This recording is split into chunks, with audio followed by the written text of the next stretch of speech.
The scent of garlic and fresh basil hung thick in the air at Bella Notte, mixing with the sharp undertone of industrial cleaner I had mopped across the floors just an hour ago.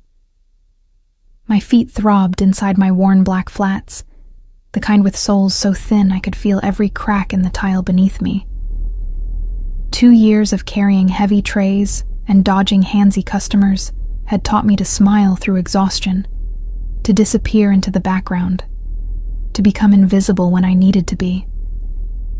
Tonight, I needed to be invisible more than ever. I adjusted the black apron tied around my waist, tugging at the fabric to ensure it fell loosely over my midsection. The slight curve there was still easy to hide beneath baggy uniforms and strategic posture, but I was always aware of it now. 12 weeks. 12 weeks of morning sickness masked as stomach bugs, of dodging questions from Sophia, the only coworker who seemed to notice I had stopped drinking the end-of-shift wine we all shared. The dinner rush was building. Couples filtered through the heavy wooden doors, shaking rain from their umbrellas, filling the cozy Italian restaurant with the buzz of conversation and the clink of glasses. I moved between tables with practiced efficiency, refilling water glasses, reciting specials I had memorized 2 years ago, keeping my eyes constantly scanning. Always scanning. That was another habit I had developed, one of many survival mechanisms etched into my nervous system by 18 months with Evan Blake. Marco, the floor manager, appeared at my elbow with his perpetual clipboard and pinched expression. Camille, table 12 just sat. VIP. Very important, very private. Don't hover, don't chat, don't screw this up. I nodded without looking at him, already grabbing menus from the host stand. Got it. I mean it. His voice dropped lower. This guy tips like he's printing money, but he doesn't like small talk. Just be professional. Professional? I could do professional. Professional was safe.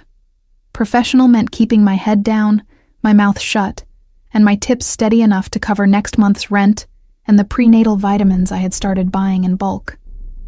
Table 12 was positioned in the far corner of the restaurant, partially hidden behind an arrangement of potted ferns and a decorative column. The best seat in the house for someone who wanted privacy. Someone who didn't want to be watched.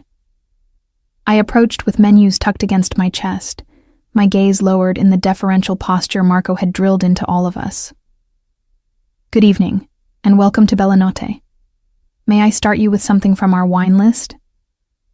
The man at the table didn't respond immediately. I felt his attention before I saw it, a weight settling over me like a physical presence. When I finally lifted my eyes, I found myself staring into a face that seemed carved from stone. Sharp cheekbones, a jaw that could cut glass, eyes the color of winter ice. He wore a dark suit that probably cost more than our entire wine inventory, the jacket tailored so precisely it seemed to breathe with him. His shirt was charcoal gray, unbuttoned enough to reveal a hint of ink crawling up his collarbone. Something about the way he held himself, absolutely still, absolutely controlled, made the hair on the back of my neck stand up. Water, he said. His voice was low, accented. Russian, I thought, though the single word wasn't enough to be certain. And the Barolo, the 2015. I nodded, jotting the order on my pad even though I didn't need to. The movement gave me something to do with my trembling hands. Excellent choice. I'll have that right out for you.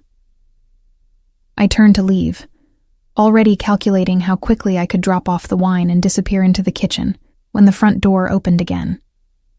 The sound shouldn't have meant anything. Doors opened constantly in a restaurant. People came and went, and I had learned to filter out the ambient noise of a busy evening. But something in the quality of this particular door opening, the way the air shifted, the sudden spike in my pulse, made me freeze mid-step. I knew before I looked. My body knew. Every nerve ending that had been conditioned to recognize danger screamed at me to run, to hide, to make myself as small as possible.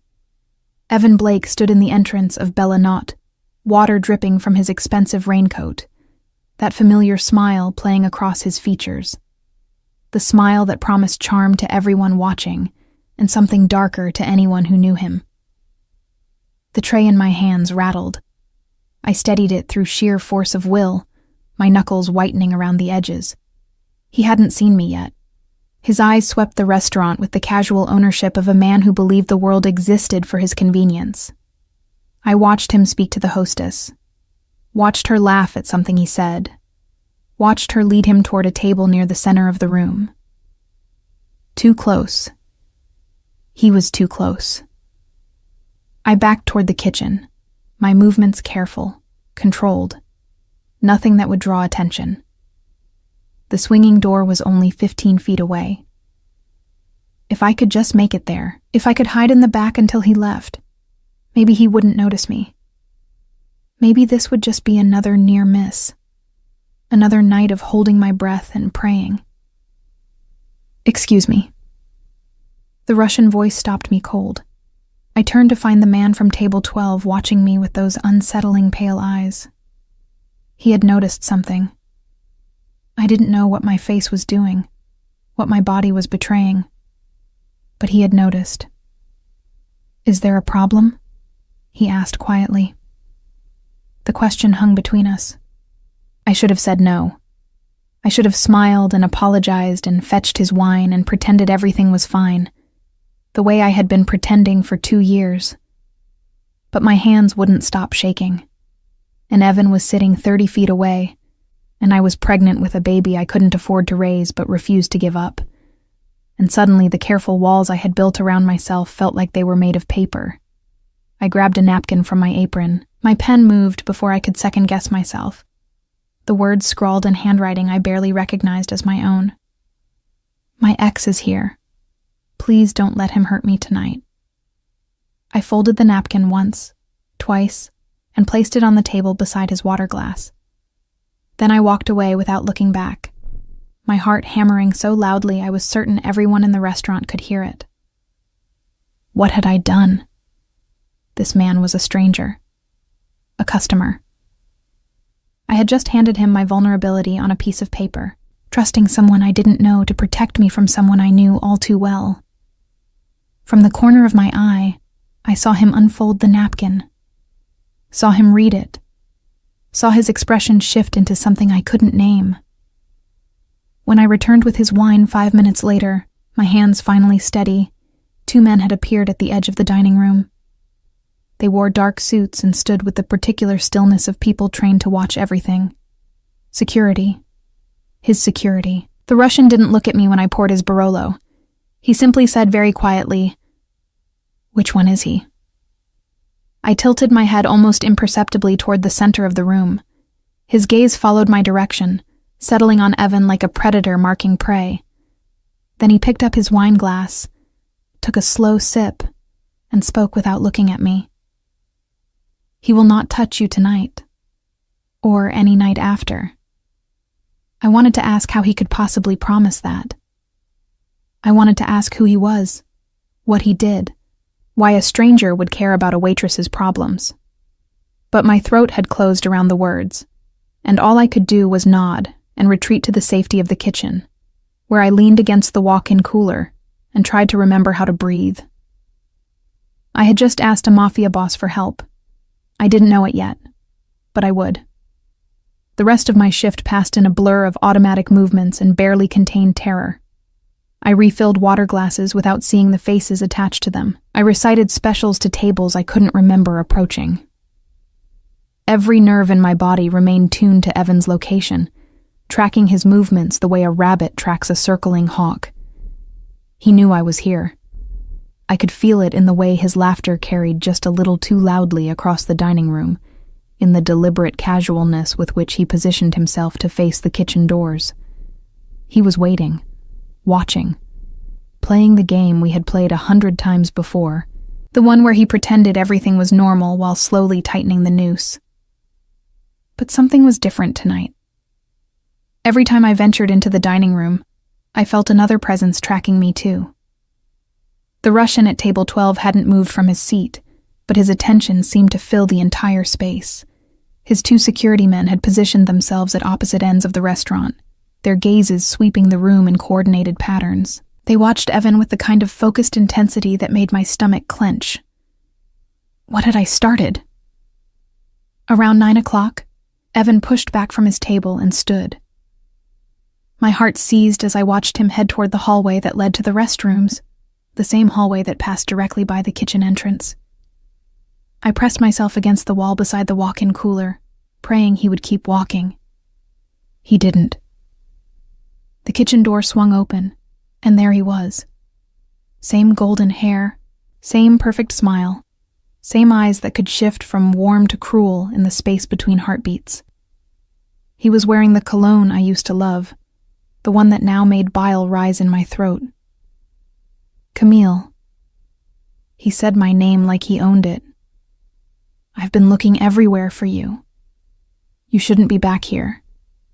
My voice came out steadier than I expected. Staff only. I just wanted to say hello. He stepped closer, and I felt the wall press against my shoulder blades. Nowhere to go. You look good. Tired, but good. New job treating you well? I didn't answer. I had learned that engaging only prolonged the encounter, gave him more ammunition, more openings. I heard you moved again. His smile widened, and there it was, the edge beneath the charm. Third time this year, right? That's a lot of running, Cammy. Must be exhausting. The kitchen door swung open again. I didn't see where the Russian came from. One moment the doorway was empty. The next he was standing there, filling the frame with his broad shoulders and that preternatural stillness. His pale eyes fixed on Evan with an expression that made the temperature in the kitchen drop 10 degrees. You are in a restricted area, he said. His accent was more pronounced now, the words clipped and precise. The restrooms are the other direction. Evan turned, his smile faltering for just a fraction of a second before snapping back into place. Sorry, I got turned around. Just catching up with an old friend. She does not appear to want catching up. The Russian hadn't moved from the doorway. He didn't need to. His presence alone seemed to create a barrier Evan couldn't cross. I suggest you return to your table. Something passed between them. Some masculine calculation I couldn't quite follow. Evan was taller, broader in the shoulders, the kind of man who dominated most rooms through sheer physical presence. But the Russian didn't seem to notice. He stood there with his hands loose at his sides, utterly calm, utterly certain, and I watched Evan's confidence waver. Do I know you? Evan asked, his voice harder now. No. A pause. But I know you, Evan Blake. I know where you work. I know where you live. I know about the restraining order you violated 17 times in the past 6 months. The Russian's lips curved into something that wasn't quite a smile. I know many things. The color drained from Evan's face. I had never seen that expression on him before. The sudden realization that he was not the most dangerous person in the room. We have no quarrel, Evan said carefully. Not yet. The Russian stepped aside, creating a clear path to the door. I suggest you keep it that way. Evan looked at me one last time, and I saw the fury burning beneath his careful mask. This wasn't over. We both knew it. But he also knew, somehow, that tonight was not the night to push. He left without another word. I sagged against the wall, my legs suddenly unable to support my weight. The Russian caught my elbow before I could slide to the floor, his grip firm but surprisingly gentle. Breathe, he said quietly. He is gone. How did you... I couldn't finish the sentence. My thoughts were scattered, fragmented. Who are you? He released my arm once he was certain I wouldn't collapse. My name is Nikolai Artemyev, and you do not need to know more than that. Nikolai Artemyev. The name meant nothing to me, but the way he said it suggested it should. The way the other kitchen staff had suddenly found urgent business at the far end of the room suggested it definitely should. Why are you helping me? I managed. He studied me for a long moment, those winter pale eyes seeing something I couldn't identify. Because you asked. That's not. I shook my head. People don't just help strangers because they ask. Perhaps the people you have known. He reached into his jacket pocket and produced a business card. Simple white cardstock with a phone number embossed in silver. No name, no title, just the number. If he returns, if he contacts you, if you feel unsafe for any reason, call this number. I stared at the card in my trembling fingers. I can't afford. There is no cost. His voice softened almost imperceptibly. Not everything is a transaction, Camille. He knew my name. Of course he did. He had known Evan's name, Evan's address, the details of a restraining order I had filed in family court 18 months ago. This man had resources I couldn't begin to comprehend. I don't understand, I whispered. You do not need to understand. He straightened his cuffs, a gesture so casual it seemed almost absurd given the circumstances. Finish your shift. My men will ensure he does not return tonight. Tomorrow we will discuss how to make certain he does not return ever. He turned to leave, then paused at the door. The child, he said without looking at me. Does he know? My hand flew to my stomach before I could stop it. How did you? You protect your midsection when you move. You refused the wine Sophia offered at the start of your shift. You carry yourself like someone guarding something precious. He glanced back, and something almost human flickered in his expression. He does not know. No. The word came out broken. No one knows. Nikolai nodded once. Then no one will learn from me.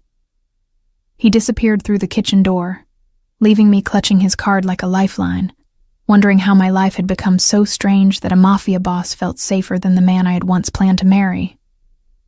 When I finally emerged from the kitchen 20 minutes later, Evan's table was empty. The hostess told me he had paid his bill and left in a hurry, looking pale. She seemed confused by his sudden departure.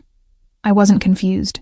I was terrified and grateful and utterly lost, standing in the middle of a restaurant that suddenly felt like foreign territory. At table 12, a single folded napkin sat beside an untouched dessert menu. I opened it to find a $100 tip and 3 words written in precise, angular handwriting. You are safe. I tucked the napkin into my apron and went back to work, pretending my world hadn't just shifted on its axis.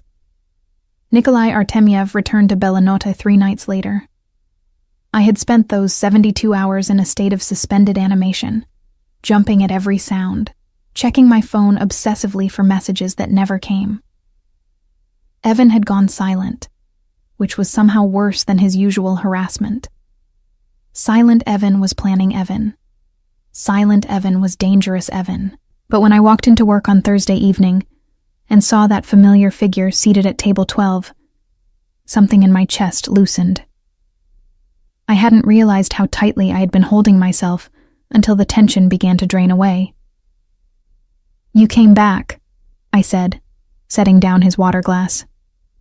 I said I would. He gestured to the seat across from him. Sit. We should talk. I glanced toward the kitchen, where Marco was surely watching. I'm working. Marco has been compensated for your break.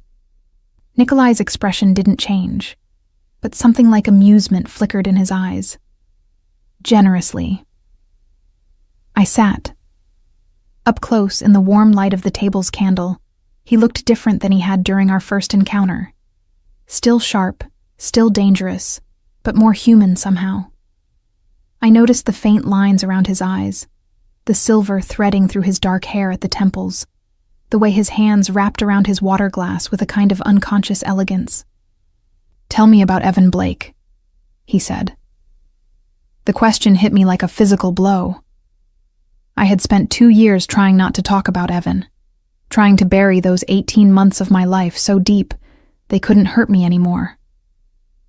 But Nikolai was watching me with those winter eyes, patient and implacable, and I found the words spilling out before I could stop them.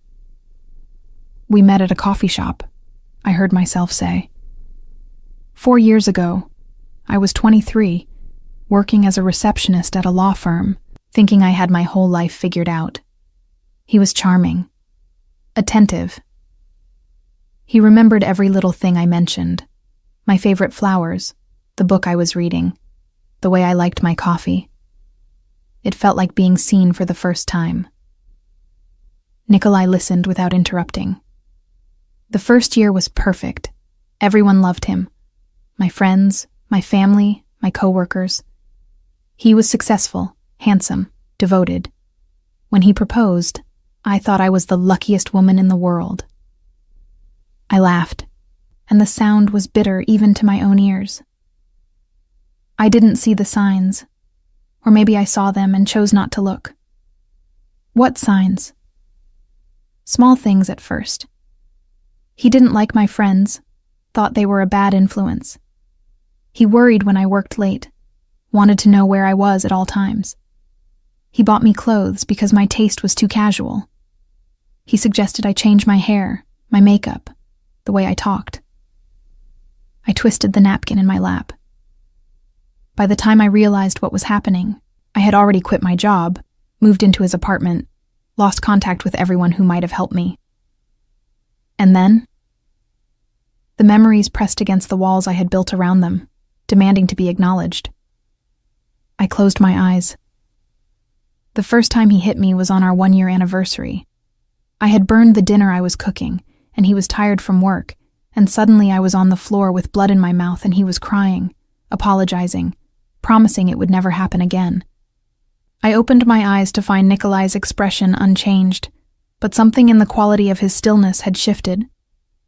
It happened again, and again, and again. "How did you leave?" This was the part I never talked about, the part that still woke me in cold sweats, gasping for air. "I didn't leave.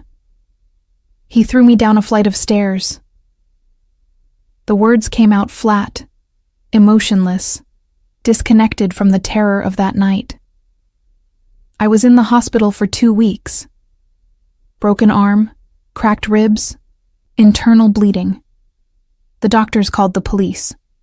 I pressed charges while he was out of state on business, filed the restraining order, and disappeared before he could stop me. Nikolai was silent for a long moment. When he spoke, his voice was softer than I had ever heard it. "And the child?" My hand moved to my stomach, the gesture automatic now. A mistake. A moment of weakness 3 months ago, when he found me at my old apartment and convinced me he had changed. I believed him for one night. Tears burned behind my eyes. I will not make that mistake again. Does he know? No. And he can never know. I met Nikolai's gaze, desperation making me bold. If Evan finds out I'm pregnant, he will never stop. The baby will be leverage, a weapon, a way to control me forever. I would rather die than let that happen. Something dangerous flickered across Nikolai's face. That will not be necessary. You can't promise that. You don't know him, what he's capable of. I know exactly what he is capable of. Nikolai reached into his jacket and produced a folder, sliding it across the table. I also know what I am capable of. I opened the folder with trembling hands. Inside were photographs, documents, records I didn't understand. Evan's financial statements, property records, a detailed timeline of his movements over the past 6 months. You've been watching him? Since Thursday night. Nikolai's voice was matter-of-fact. Evan Blake has significant debts to people who do not forgive unpaid loans. His business is failing. His family has distanced themselves. He is a man with nothing left to lose, which makes him dangerous. He paused, but not invincible. I stared at the documents, trying to process what he was offering. What do you want from me? Nothing. That's not possible. No one does something for nothing. Nikolai's lips curved into something that might have been a smile on a warmer face. Perhaps I am not no one. I'm serious. I closed the folder and pushed it back toward him. I've learned the hard way that men who offer protection always want something in return. Control, obedience, gratitude that becomes obligation. I can't afford to owe anyone anything. He studied me for a long moment, and I had the uncomfortable sensation of being seen in a way I hadn't experienced since that first night, when I'd handed him a napkin and my vulnerability in the same breath. My mother, he said finally, was a woman very much like you. Strong, stubborn, unwilling to accept help even when she needed it most. His accent thickened slightly, the Russian consonants becoming more pronounced. She died because she was too proud to ask for protection from the man who eventually killed her. I was 12 years old. The confession hung between us, raw and unexpected. I am not offering you control or obligation, he continued. I am offering you safety. What you do with it is your choice. If you wish to walk away after tonight, I will not stop you. But I will not stand by and watch another woman destroyed by a man who believes he owns her. I didn't know what to say. The cynical part of me, the part that had been forged in Evan's cruelty, whispered that this was just another manipulation, another trap disguised as kindness. But something in Nikolai's eyes, some ancient grief that mirrored my own, made me want to believe him. I need time, I whispered, to think. He nodded once, rising from the table. Take all the time you need, but keep the phone number, and know that my offer does not expire. He left a stack of bills beside his untouched wine glass and walked out into the night, leaving me alone with a folder full of secrets and a decision I wasn't ready to make. The next 2 weeks established a pattern I hadn't expected. Nikolai appeared at Bella Notte every evening I worked, always at table 12, always ordering the same Barolo he never finished. He never demanded my attention, never pushed for conversation, never made me feel obligated to sit with him. He simply existed in the corner of the restaurant like a silent guardian, his presence a constant reminder that I was not as alone as I had believed. His security men became fixtures too, rotating through shifts with military precision. They never spoke to me directly, but I noticed the way they tracked my movements, the way they positioned themselves between me and any male customer who lingered too long at my tables. It should have felt suffocating. Instead, it felt like breathing for the first time in years. Evan had gone quiet. No calls, no texts, no surprise appearances at my apartment or workplace. The restraining order I had filed sat dormant, unchallenged. Part of me wanted to believe he had given up, moved on, found someone else to torment. But the part of me that had learned to read his patterns knew better. Evan was planning something, and the longer he stayed silent, the worse it would be when he finally struck. It was Sophia who finally pushed me over the edge. Camille. She caught my arm as I was leaving after a particularly exhausting shift, her round face creased with concern. I need to tell you something, but you have to promise not to freak out. My stomach dropped. What is it? There was a guy here earlier today before your shift started, asking questions about you. What hours you worked, who you talked to, whether you were seeing anyone. She bit her lip. Blonde hair, expensive suit, smile like a toothpaste commercial. Ring any bells? The world tilted sideways. I grabbed the edge of the host stand to steady myself. What did you tell him? Nothing. I said I didn't know anyone named Camille. Sophia's eyes were wide with worry. But he didn't believe me. He kept pushing, asking about the Russian guy who's been coming in every night. He seemed really interested in him. Evan knew about Nikolai. Of course he did. Evan made it his business to know everything about anyone who might threaten his control. And now he was gathering intelligence, looking for weaknesses, preparing his next move. I found Nikolai's card in my wallet where I had tucked it 2 weeks ago. My fingers trembled as I dialed the number. He answered on the second ring. Camille. He was here today, asking questions. The words tumbled out in a rush. He knows about you. He's planning something. I know. Nikolai's voice was calm, unsurprised. My people intercepted him outside your apartment building this afternoon. He was carrying photographs, surveillance equipment, documents related to your pregnancy that he obtained from your medical provider. Ice flooded my veins. He knows about the baby? He does now. I sank onto the bench beside the host stand, my legs no longer capable of supporting me. This was the scenario I had feared most, the nightmare that had kept me awake for months. Evan with knowledge of the child, Evan with leverage, Evan with a reason to never, ever let me go. What do? I whispered. You accept my protection. There was no triumph in his voice, no satisfaction at being proven right, only quiet certainty. Fully this time, not from a distance. What does that mean? It means you do not return to your apartment tonight. It means you allow me to relocate you somewhere safe while I deal with this situation permanently. A pause. It means you trust me, Camille, even though every instinct tells you not to. Trust. Such a small word for such an enormous leap.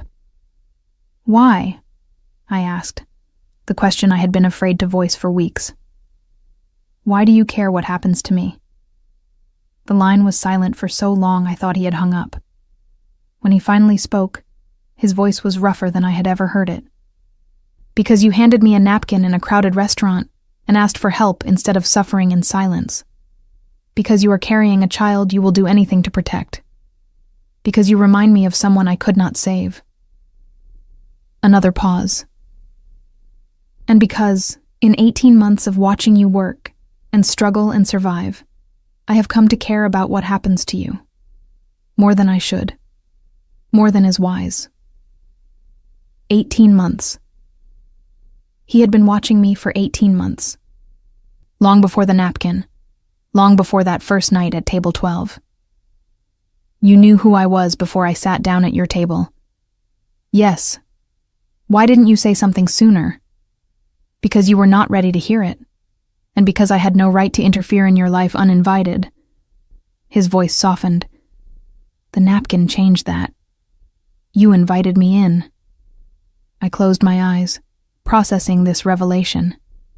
18 months of invisible protection. 18 months of a stranger watching over me, waiting for the moment I would reach out for help. Where would I go? I finally asked. I have a property outside the city. Secure. Private. You would have your own space, your own freedom. My staff would ensure you want for nothing while I resolve the situation with Evan. Resolve, I repeated. What does that mean exactly? It means he will never threaten you or your child again. Nikolai's voice had gone cold, sharp as a blade. How that resolution occurs depends entirely on his choices. I should have been horrified. I should have refused to participate in whatever violence he was implying. But I thought of the stairs Evan had thrown me down, the hospital bed where I had learned to breathe through cracked ribs, the months of looking over my shoulder and jumping at shadows. Okay, I heard myself say. I'll come with you. There is a car waiting outside Bellinot. Black sedan, tinted windows. My driver, Alexei, will take you to the property.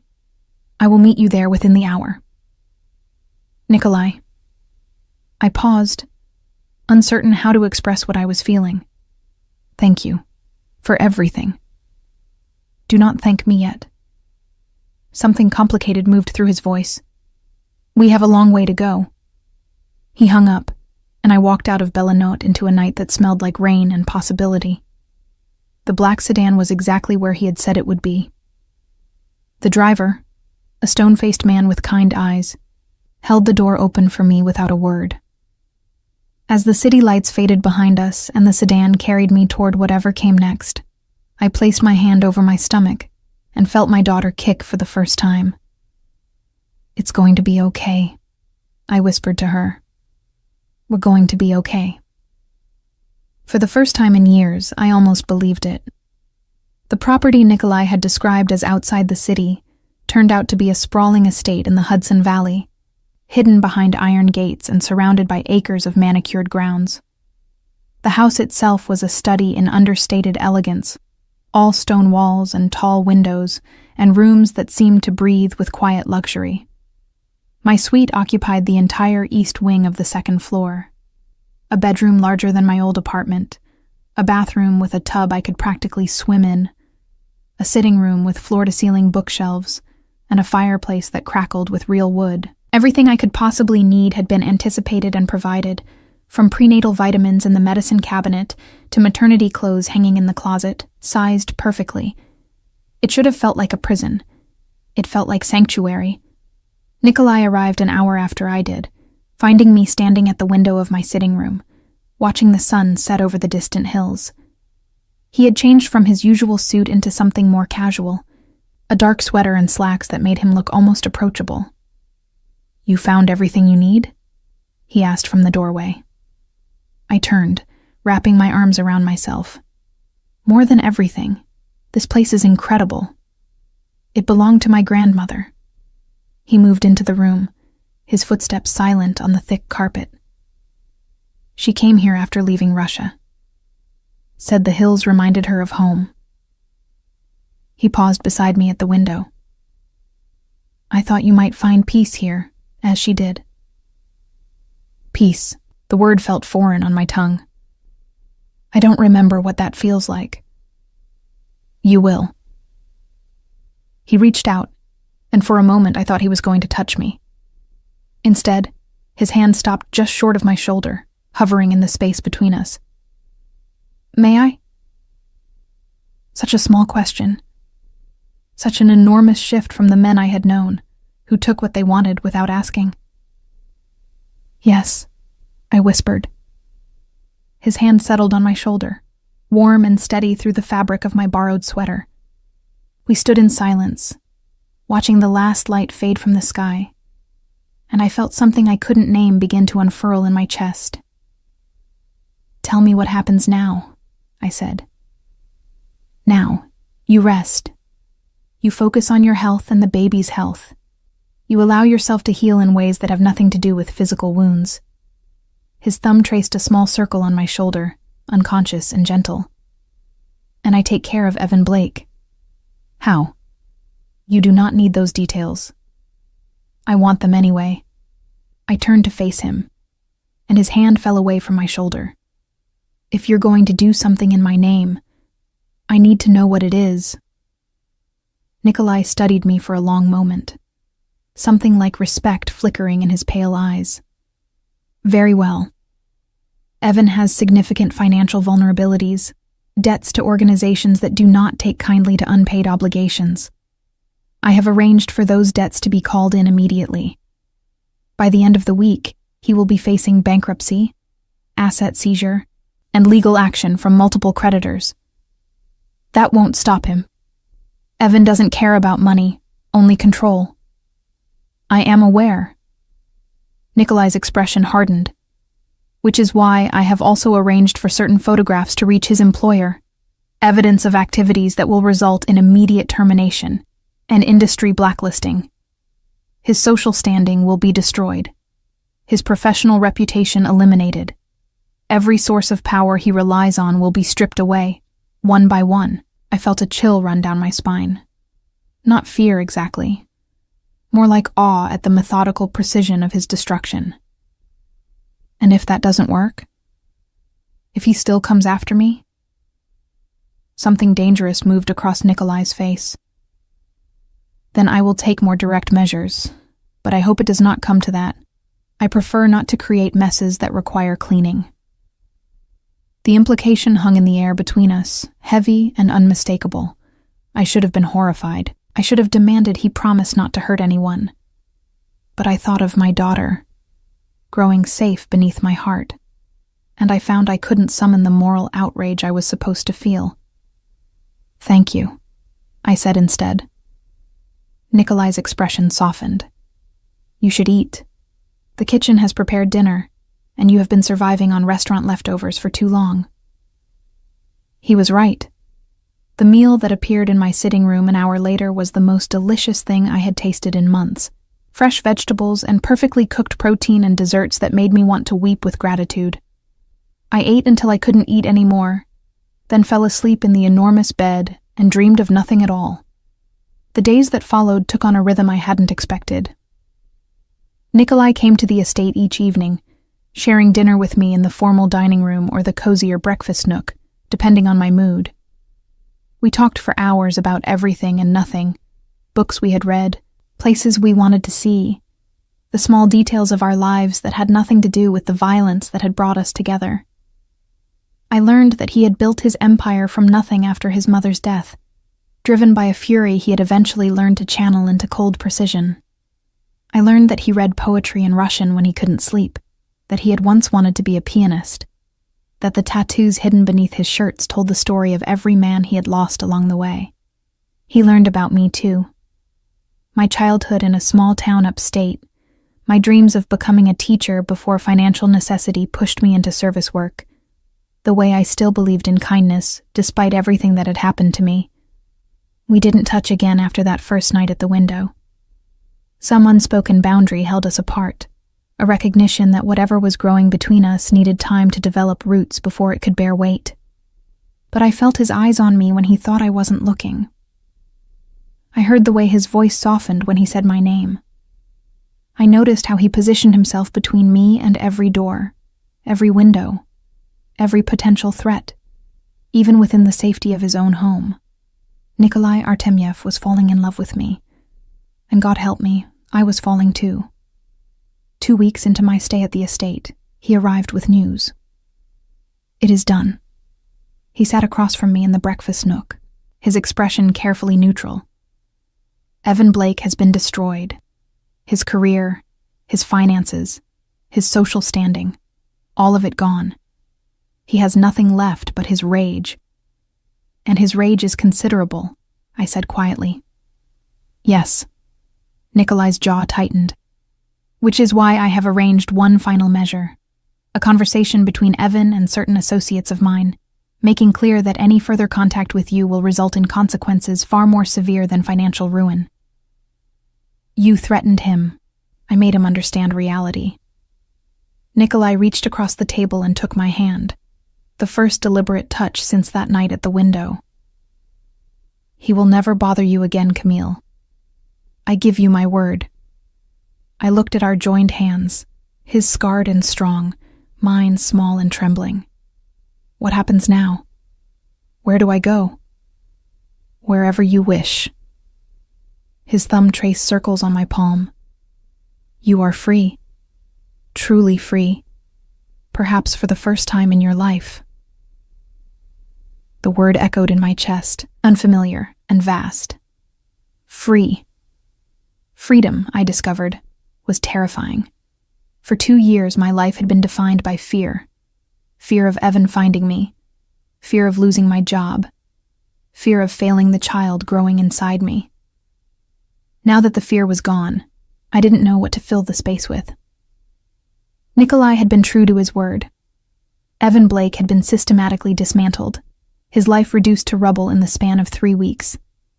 The last I heard, he had fled the city entirely, running from creditors and ruined reputation to some distant state where no one knew his name. I could go anywhere now. Start over anywhere. Build a new life in any city, any country, any future I could imagine. Instead, I stayed at the estate in the Hudson Valley and tried to understand why. The answer, when it finally came, was simpler than I expected. I stayed because of Nikolai. Not because I needed his protection anymore, but because I wanted his presence. His quiet company during evening dinners. His voice reading Russian poetry while I dozed on the library couch. The way he looked at me like I was something precious. Something worth protecting. Something he was afraid to break with too much pressure. I stayed because for the first time in my life, Someone had given me safety without demanding anything in return, and I didn't know how to leave that behind. 6 weeks after my arrival at the estate, I found Nikolai in the library, staring out the window at the snow that had begun to fall. He didn't turn when I entered, but I saw his shoulders tense, felt the awareness that always seemed to crackle between us whenever we occupied the same space. "You've been avoiding me," I said. "I have been giving you space." "I don't want space." I moved closer, close enough to see the reflection of his face in the window glass. "I want to understand what this is, what we are." He was silent for a long moment. When he finally spoke, his voice was rougher than I had ever heard it. "You are a woman who came to me for help and received it. That is all this needs to be. That's not all it is, and you know it." He turned then, and the look in his eyes made my breath catch. Pain and longing and something that looked terrifyingly like love, all warring for dominance in those winter pale depths. "Camille." He said my name like a prayer, like a curse. "I am not a good man. The things I have done, the things I will do, they would horrify you if you knew the details. You deserve someone better, someone who can give you a normal life, a safe life." "I don't want normal." I stepped closer, close enough to feel the heat radiating from his body. "I spent 2 years trying to be invisible, trying to survive, trying to pretend I didn't exist. I don't want to disappear anymore. I want to be seen." His hand came up, trembling slightly, and cupped my face with a gentleness that seemed impossible from someone so dangerous. "I see you," he whispered. "I have always seen you." "Then stop holding back." I turned my face into his palm, pressing a kiss against his calloused skin. "Stop treating me like I'm made of glass. I'm not fragile, Nikolai. I'm a survivor, and survivors don't break easily." Something shifted in his expression, some final barrier crumbling away. He pulled me against him, one hand tangled in my hair, the other pressed against the small of my back, and kissed me like he had been waiting his entire life for this moment. The kiss was everything, and nothing like I expected. Tender and fierce, gentle and consuming, a contradiction that somehow made perfect sense coming from him. When we finally broke apart, both breathing hard, I saw tears glistening in his eyes. "I do not deserve you," he said. "Maybe not." I reached up and wiped a tear from his cheek. "But I'm choosing you anyway. That's what freedom means, Nikolai. Getting to choose." He laughed, a broken sound that was half sob, and pulled me closer. "You are impossible. I'm exactly what you need." And standing there in his arms, with snow falling outside and my daughter kicking beneath my heart, I finally understood what it meant to come home. Not to a place, not to a building, but to a person who saw you, protected you, and loved you without ever asking for anything in return. 2 months later, I gave birth to a daughter with her father's gray eyes and my stubborn chin. Nikolai was there for every moment, holding my hand through the contractions, cutting the umbilical cord with hands that never trembled, crying when she was placed in his arms for the first time. "What will you name her?" he asked, his voice thick with emotion. I looked at the tiny face, already so beloved, and smiled. "Hope," I said. "Her name is Hope." Because that was what she represented. Not just for me, but for both of us. A chance at something new. A future built on trust instead of fear. A love that had begun with a napkin passed across a crowded restaurant and grown into something neither of us had ever expected to find. Nikolai pressed a kiss to my forehead, then to Hope's, then to my lips. "My girls," he murmured against my mouth. "My family." And in that moment, surrounded by the man who had saved me and the child who had given me purpose, I finally understood that some walls were worth breaking. Some risks were worth taking. And some love stories began in the darkest moments, only to bloom into the most beautiful light. Motherhood transformed me in ways I hadn't anticipated. The first weeks after Hope's birth blurred together in a haze of sleepless nights, endless feedings, and moments of pure, overwhelming love that took my breath away. I would stand over her crib at 3 a.m, watching her tiny chest rise and fall, and feel tears streaming down my face without understanding why. Nikolai was there through all of it. He had converted the room adjacent to mine into a nursery, sparing no expense on cribs and changing tables and soft blankets in every shade of pink and cream. But more than the material things, he gave me his presence, his steady calm when I panicked over every small sound Hope made. His strong hands changing diapers with surprising competence at 4 a.m.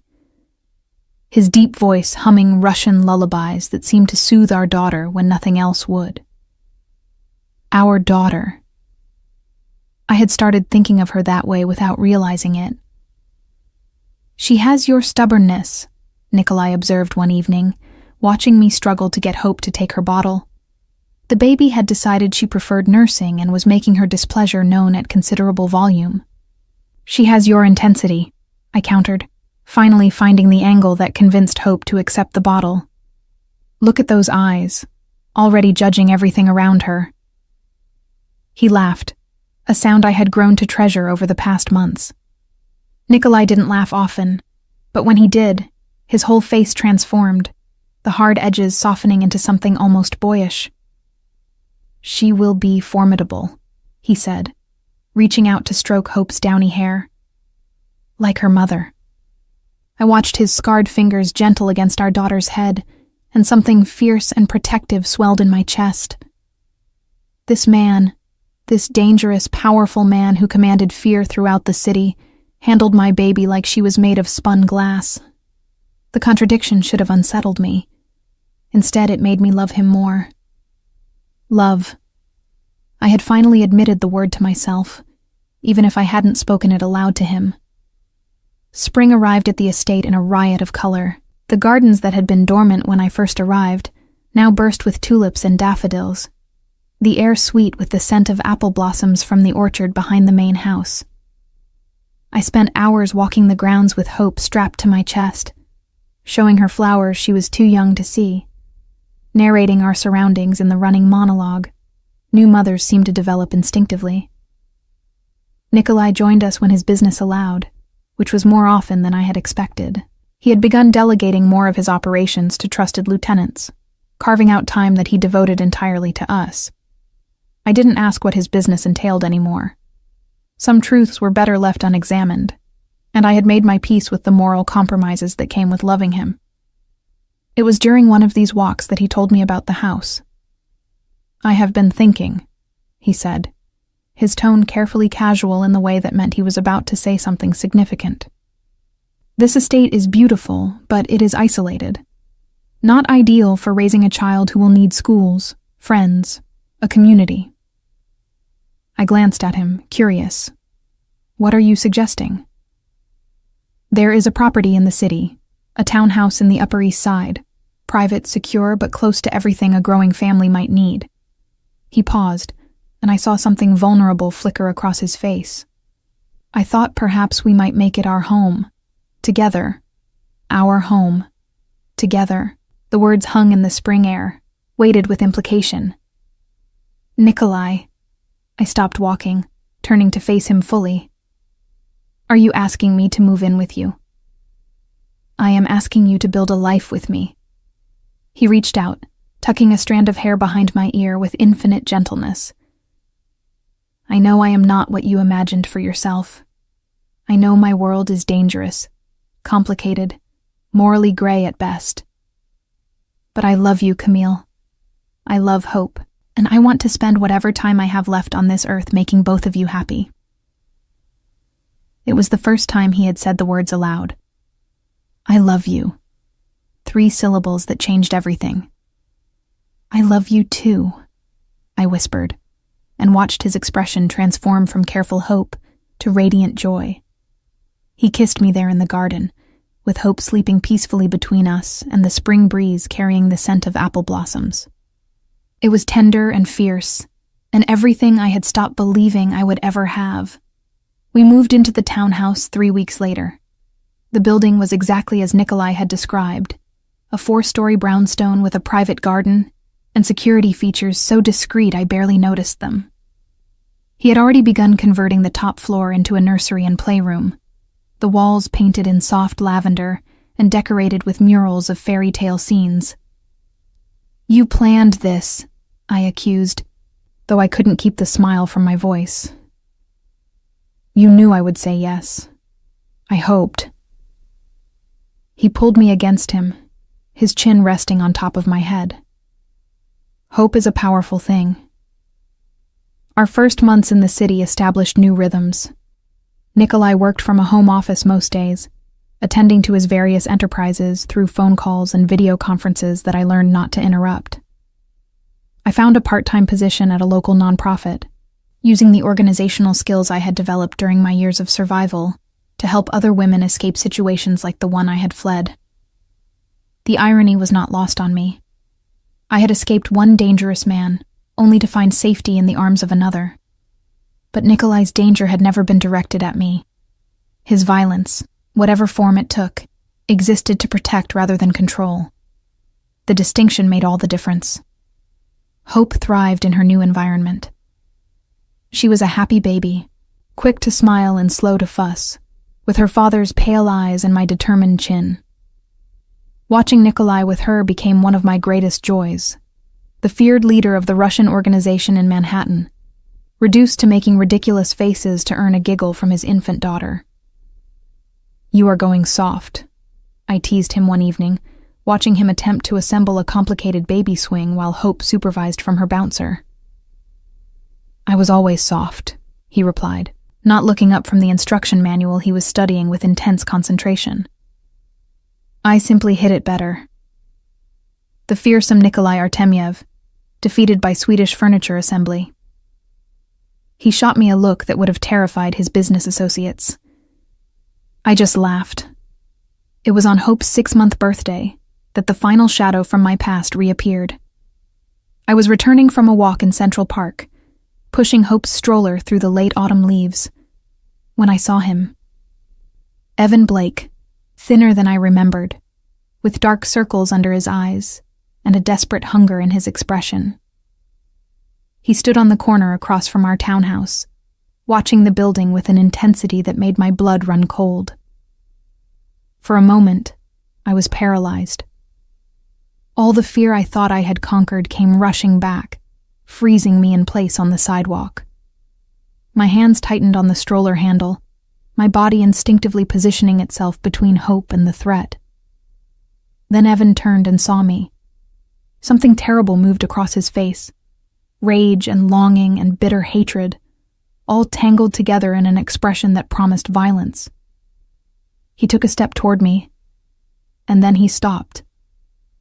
2 men had appeared on either side of him, materializing from the crowd with the practiced ease of professionals. I recognized them as members of Nikolai's security team, the ones who maintained a constant but invisible presence around our family. They didn't touch Evan, didn't speak to him. They simply stood there, flanking him like bookends, their message unmistakable. Evan looked from them to me, and I watched the fight drain out of him. Whatever strength had brought him here, whatever desperate plan he had been nurturing, crumbled in the face of Nikolai's silent protection. He turned and walked away. I didn't see him again. That night, after Hope was asleep in her crib, and the townhouse had settled into its evening quiet, I found Nikolai in his study. He looked up when I entered, his expression shifting to concern when he saw my face. "You know," I said quietly, "about today. I know about everything that concerns your safety."